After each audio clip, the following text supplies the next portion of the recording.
Fiksoni 2 shifra. 11 milion euro shtesë keni paguar vetëm si rezultat i rritjes çmimit karburantit. 4.3 milion euro shtesë taksa ka marrë qeveria vetëm prej çmimit më të lartë të naftës.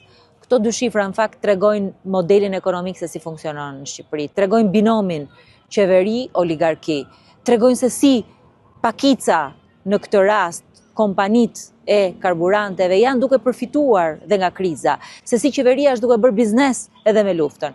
Ndërkohë që qytetarët shqiptar sigurisht janë ato që vuajnë pasojat, që paguajnë çmimet e rritura, që paguajnë taksat e larta e që vuajnë njëkohësisht edhe në xhepat e tyre shtrëngtimin e jetesës. Këtë model ekonomik duhet ndryshojmë. Modelin ekonomik që punon vetëm për pakicën, modelin ekonomik që sot i ka marrë frymën ekonomisë, që nuk po lejon dot uljen e çmimeve edhe atëherë kur ka mundësi që të ulen çmimet. Modelin ekonomik që nuk i ul taksat, megjithëse në gjithë botën, në gjithë rajonin, në gjithë Evropën, taksat janë ulur për të nxitur bizneset, për të mbështetur qytetarët.